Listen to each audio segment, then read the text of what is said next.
Oke, Assalamualaikum warahmatullahi wabarakatuh.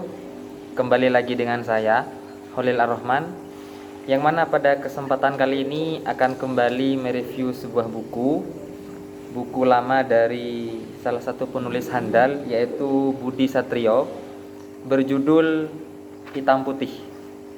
Ya, jadi kalau dua video sebelumnya kita telah membahas novel dari Terelie, jadi pada video ketiga ini saya akan membahas novel yang berbeda, novel dari Budi Satrio berjudul Hitam Putih. Pada kesempatan kali ini saya akan membahas tiga hal. Yang pertama ialah terkait dengan kondisi buku atau keadaan buku. Yang kedua itu tentang gambaran umum cerita.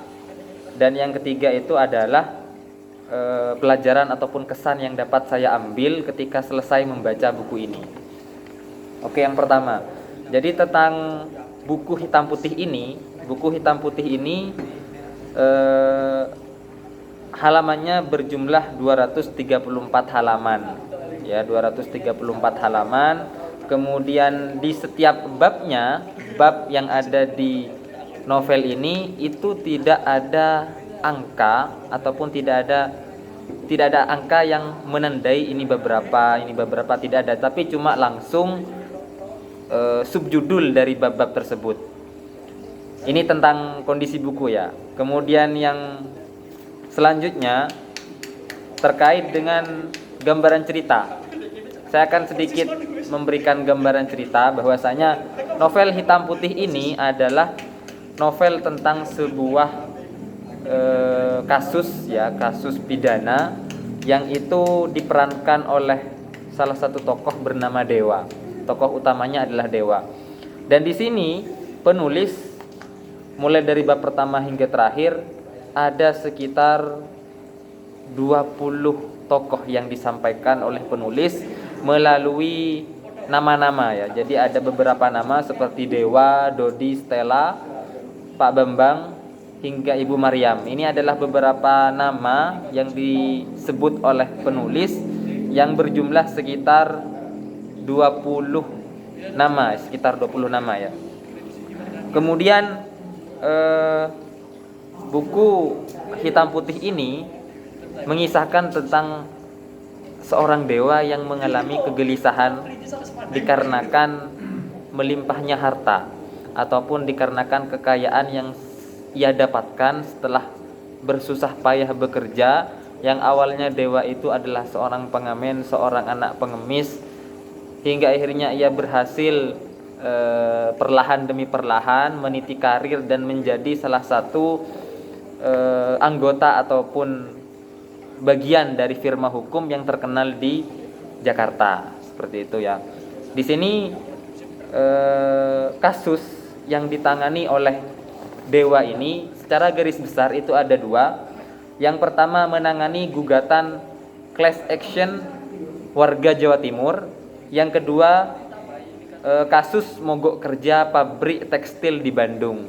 Nah, dari dua kasus itu Dewa akhirnya bisa mengenal beberapa orang yang salah satunya paling dominan disebut oleh penulis itu bernama Prameswari. Ya, ini adalah cewek ya. Prameswari ini adalah cewek yang itu menjadi tokoh utama ataupun tokoh sentral dari aksi mogok kerja yang terjadi di Bandung. Seperti itu. Padahal di bab-bab selanjutnya itu dijelaskan ternyata mogok kerja itu direkayasa oleh seseorang untuk menjatuhkan orang yang punya perusahaan itu yang ingin mencalonkan diri sebagai gubernur Jawa Timur. Ya, jadi ada pihak lain yang sengaja ataupun merekayasa kejadian itu untuk menjatuhkan nama dari pemilik perusahaan tersebut. Seperti itu. Itu salah satu contoh kasus ya. Kemudian ada dua perempuan yang cukup dominan disebut oleh penulis, yaitu salah satunya selain Prameswari tadi ada Stella. Jadi Stella ini adalah seorang tokoh yang juga bekerja di tempatnya Dewa, namun dia itu bertolak belakang ataupun sedikit bersinggungan lah, bermusuhan dengan Dewa dan saling bersaing untuk mendapatkan perhatian dari si pemilik perusahaan, seperti itu. keadaan Stella yang fisiknya cantik seperti itu tentu juga mendapatkan perhatian khusus dari si pemilik perusahaan. Akhirnya diceritakan bahwasanya dialog-dialog mereka itu sering bersitegang ini itu dan seterusnya. Nah, ternyata di bab-bab selanjutnya itu dijelaskan bahwasanya selain dewa yang mengalami kegelisahan ataupun kehampaan hati akibat dia telah mendapatkan segalanya secara duniawi, ternyata Stella itu juga mempunyai masa lalu yang cukup kelam. Masa lalunya berupa bahwasanya dia itu lahir dari keturunan orang kaya.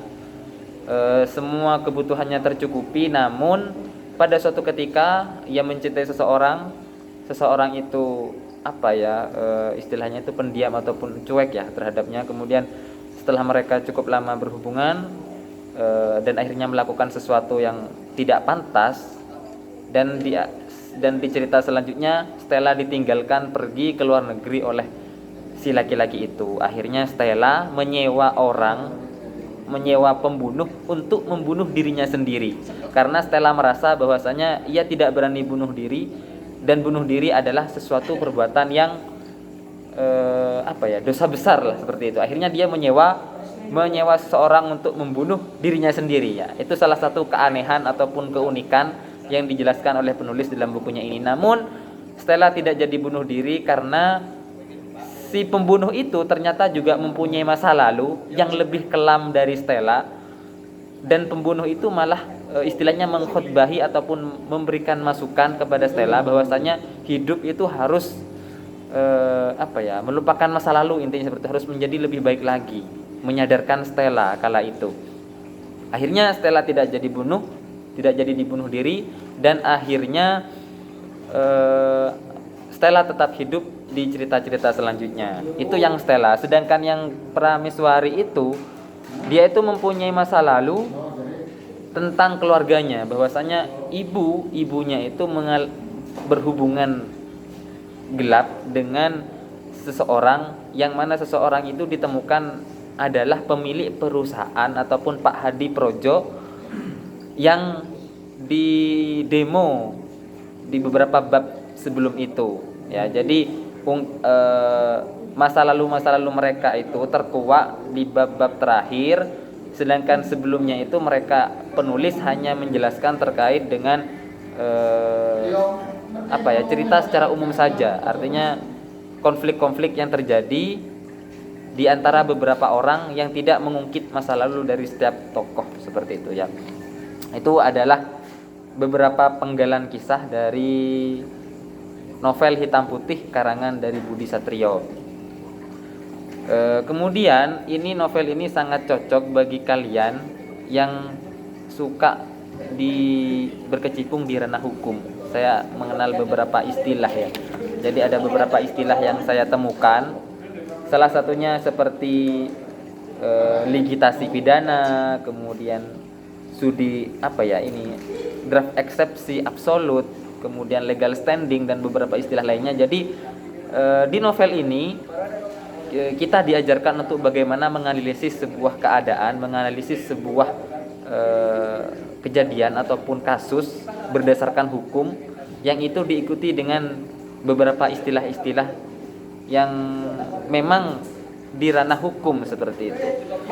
Jadi saya merasa mendapatkan sesuatu yang itu masih baru bagi saya seperti itu. Jadi teman-teman yang suka dalam dunia hukum, ini adalah salah satu novel yang saya rekomendasikan seperti itu.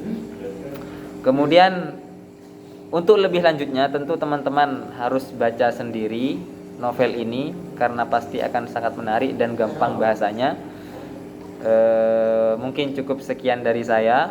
Apabila ada kesalahan baik dari tutur kata ataupun beberapa yang saya gambarkan dalam novel ini, saya mohon maaf yang sebesar-besarnya, mohon koreksinya. Jangan lupa membaca. Salam literasi. Wassalamualaikum warahmatullahi wabarakatuh.